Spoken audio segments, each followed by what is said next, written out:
SSPA medical college आणि hospital Padve Sindhudurg इथं आता गर्भवती मातांसाठी सामान्य प्रसूती किंवा सिझेरियन पूर्णपणे मोफत। या अंतर्गत मोफत मिळणाऱ्या सुविधा registration charges, surgeon charges, daily visiting charges, nursing charges, bed charges, anaesthesia charges, routine lab charges, जेवण नाश्ता तसेच आवश्यक असल्यास एका दिवसाचा ICU चार्ज, औषधांचे चार्जेस, औषधालय आता अगदी माफक दरात।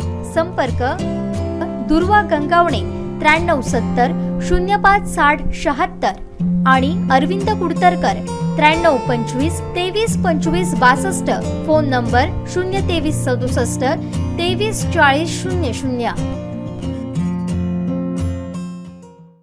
सिंधुदुर्ग जिल्ह्याच्या प्रगतीला गती द्यायची असेल, दरडोई उत्पन्नात वाढ करायची असेल आणि पर्यटनाला एक वेगळा चेहरा द्यायचा असेल तर समाजातल्या सर्व घटकांचं मत जाणून घेणं गरजेचं आहे। याच हेतूनं केंद्रीय मंत्री नारायण राणे यांनी कुडा इथं महत्त्वपूर्ण परिसंवाद घेतला।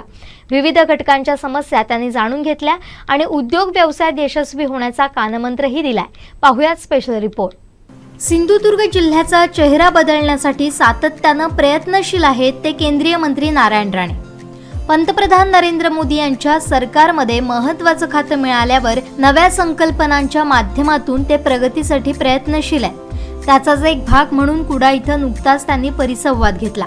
त्यात विविध व्यावसायिक, डॉक्टर, वकील, अभियंते, महिला उद्योजक सहभागी झाले होते। सर्वांनीच अत्यंत मौलिक सूचना मांडल्या। इथल्या गडकिल्ल्यांवर ट्रेकिंगसाठी सुविधा निर्माण केल्या तर शहरातील लोक मोठ्या संख्येने येतील। त्याचबरोबर इथं स्पोर्ट्स कल्चर निर्माण होईल अशी सूचना मांडण्यात आली। बांधकाम व्यावसायिक गजानन कांदळगावकर यांनी लडाख, हिमाचल प्रदेशच्या धर्तीवर ॲडव्हेंचर टुरिझम उभारण्याची सूचना मांडली। दुग्ध उत्पादनात क्रांती घडवण्यासाठी जिल्ह्याचा दूध उत्पादक संघ मजबूत करण्याची सूचना डॉक्टर प्रसाद देवधर यांनी मांडली। पर्यटन व्यावसायिक बाबा मोंडकर यांनी पर्यटन क्षेत्राला गेल्या 25 वर्षात भरघोस निधी मिळाला नसल्याची खंत व्यक्त केली। आंबा प्रक्रिया तसेच फिश प्रोसेसिंग बाबतही अडचणी उपस्थित करण्यात आल्या। उद्योग प्रशिक्षणाचा कालावधी वाढवण्यात यावा तसेच प्रशिक्षण पूर्ण झाल्यावरही मार्गदर्शन उपलब्ध व्हावं अशी सूचना गौरी मराठे यांनी केली। या सर्व समस्या समजून घेतल्यानंतर केंद्रीय मंत्री नारायण राणे यांनी याबाबत सविस्तर मार्गदर्शन केलं।